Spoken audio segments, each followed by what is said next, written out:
తెలంగాణ వచ్చిన తర్వాత త్యాగాలను గుర్తు చేయరు. త్యాగాలంటే చరిత్ర గుర్తొస్తుంది. త్యాగాలు తెలంగాణ ఉద్యమం, తెలంగాణ పోరాటం కేవలం ఈ బీఆర్ఎస్ పార్టీ పుట్టినాక గాల. నిజాంకు వ్యతిరేకంగా గ్రామము రోకల్ బండ్లో కారం పొడి సుత్తె బట్టి కొట్లాడింది తెలంగాణ. ఎందుకు కొట్లాడింది? ఇక్కడి సంస్కృతిని కాపాడుకోవడానికి కొట్లాడింది, ఇక్కడ అస్తిత్వం మీద కొట్లాడింది.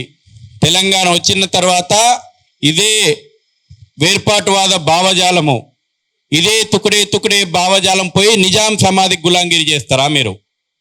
ఒక్కనాడు కూడా అసెంబ్లీ ముందరున్నటువంటి సర్దార్ వల్లభాయ్ పటేల్ విగ్రహానికి పూలమాల వేయడానికి మనసు ఒప్పని మీ భావజాలం, ఒక్కనాడు కూడా సెప్టెంబర్ 17 పోరాటాన్ని స్మరించడానికి ఒప్పుకొని మీ భావజాలం నిజాం సమాధికి సలాం కొడుతుంది.